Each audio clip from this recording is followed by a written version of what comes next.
अस्सलाम वालेकुम वालेकुम वरहमतुल्लाहि वबरकातुहू। शेख, मेरा सवाल है कि जिस मसलक में मैं रहता हूँ, ये सब बरेलवी मसलक में मैं रहता हूँ, और यहाँ पर सब मैं भी इसी मसलक को मानता था, बरेली मसलक के पे चलता था। लेकिन मैं सऊदी अरब गया, 6 साल रह करके आया। वहाँ पर मैं जाना अहले हदीस को मैं जाना कि अहले हदीस यानी मैं हदीस को जाना, बहुत सी हदीसें पढ़ी, वहाँ पे मुझे दिलचस्पी हुई वहाँ के तौर तरीके जाने। तो मैंने वहाँ देखा कि हम उनसे बिल्कुल अलग हैं, यानी उनके अहले हदीस में और बरेली में ज़मीन आसमान का फ़र्क है। जैसे सिक्के के दो रुख, जैसे नमाज में इबादत, कोई सी भी इबादत में। अब मसला ये है कि मैं यहाँ नमाज पढ़ता हूँ तो नमाज में मेरा मन नहीं लगता। जो सुकून सऊदी अरब में था वो यहाँ नहीं है, यहाँ रफुल दैन नहीं है, यानी बहुत से बातें हैं। अब मैं क्या कहूँ लोगों को?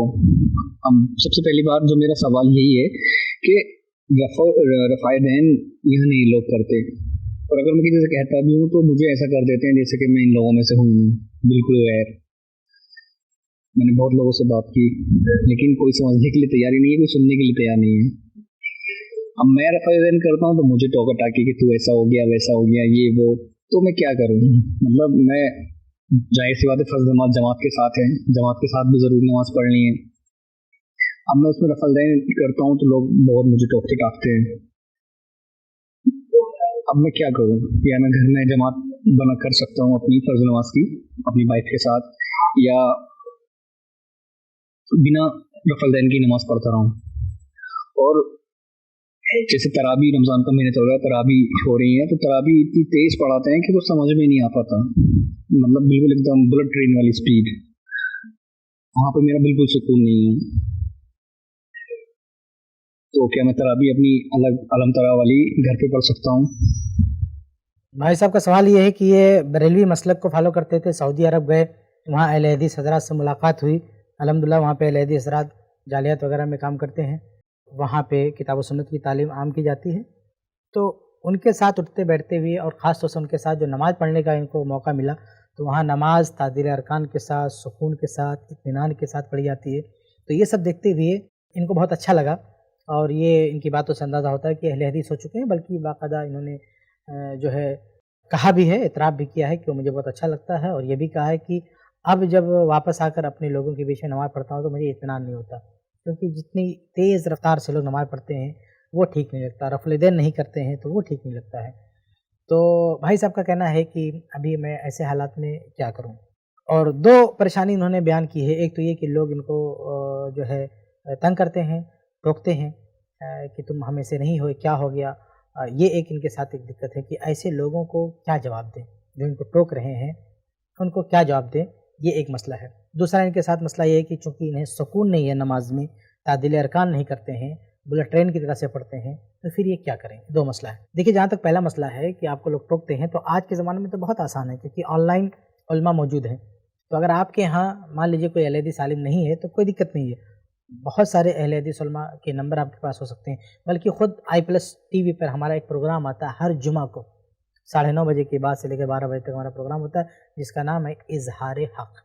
इस प्रोग्राम में हम अपने नाज़रीन को मौका देते हैं कि वो हमारे साथ जुड़ें और अपने इश्कालात, अपने सवालात हमारे साथ शेयर करें, और हम कोशिश करते हैं कि उनके जो सही जवाबात हैं उनके सामने रखें और उनसे बातचीत करें। तो मैं मशवरा दूँगा कि अगर आपके दोस्त अहबाब हैं जो इस रफ़्ल दैन से मुतल्लिक़ या नमाज के किसी भी मसले से मुतल्लिक़ कन्फ्यूज़ हैं, या आपसे सवाल जवाब कर रहे हैं, आपको परेशान कर रहे हैं, आपसे दलाइल माँग रहे हैं, तो आप उनको लेके हमारी इस टीम जॉइन कर सकते हैं, और हम इंशाअल्लाह पूरी कोशिश करेंगे उनके सामने उनके सवालों के जवाब देने की, या उनके जो भी शुबहात हैं इंशाअल्लाह उन तमाम पर बात करने की हम पूरी कोशिश करेंगे। तो उसका हल ये है कि आप हमसे जुड़ सकते हैं, हमारी इस टीम से जुड़ सकते हैं, या और भी दीगर उलमा हैं उनसे जुड़ सकते हैं। तो ऑनलाइन भी उलमा से रब्ता करके आप उनको जवाब दे सकते हैं। इसी तरह से आप कोशिश करते रहें कि आप और लोगों तक भी ये हक़ बात पहुँचाएँ, और आपके हम ख़याल जो है सही मसलक पर और सही मज़हब पर और भी लोग आ जाएँ, तो आपकी एक अच्छी खासी तादाद बन जाएगी, तो कोई मसला नहीं होगा इंशाअल्लाह। रही बात दूसरी कि नमाज में इनके साथ इत्मीनान नहीं होता है, तो आप क्या करें? ख़ास तौर से जो आपने कहा कि बुलेट ट्रेन की तरह से नमाज़ पढ़ते हैं, तो देखिए, अगर इतनी स्पीड में कोई नमाज़ पढ़ेगा ना कि अरकान सही से अदा ना हो, तो फिर नमाज़ ही नहीं होती है। तो ऐसे लोगों के पीछे नमाज़ नहीं पढ़ना चाहिए, क्योंकि उनकी अपनी नमाज़ नहीं होगी तो आपकी नमाज़ कैसे होगी? آج کل عام طور سے جو ائمہ ہیں جو کتاب و سنت کے خلاف ہیں تو ان کے اندر دو خطرہ ہوتا ہے. ایک خطرہ شرک و کفر ہے، یعنی بعض بدعتی لوگ ایسے ہیں کہ ایسا کام شرکیہ کفریہ کرتے ہیں تو اس کی وجہ سے ہو سکتا ہے کہ ان کی نماز ہی نہ ہو. اگر آدمی شرکیہ عمل کر رہا ہے، کفری عمل کر رہا ہے تو پھر ان کی نماز خطرے میں پڑ جاتی ہے. اور دوسری وجہ ہے تعدیل ارکان، یعنی پہلے مسئلے میں تو ٹھیک ہے کسی کی تکفیر نہیں ہوئی تو ہم اس کو کافر نہیں کہتے ہیں، لیکن یہ جو دوسرا مسئلہ ہے نا کہ تعدیل ارکان والا، تو اس میں تو ہم ڈنکے کی چوٹ پہ کہتے ہیں کہ اگر کوئی تعدیل ارکان نہیں کرتا ہے، صحیح سے اٹھتا بیٹھتا نہیں ہے، تو اس کے پیچھے ہرگز نماز نہیں پڑھنا، اس کے پیچھے نماز نہیں ہوگی.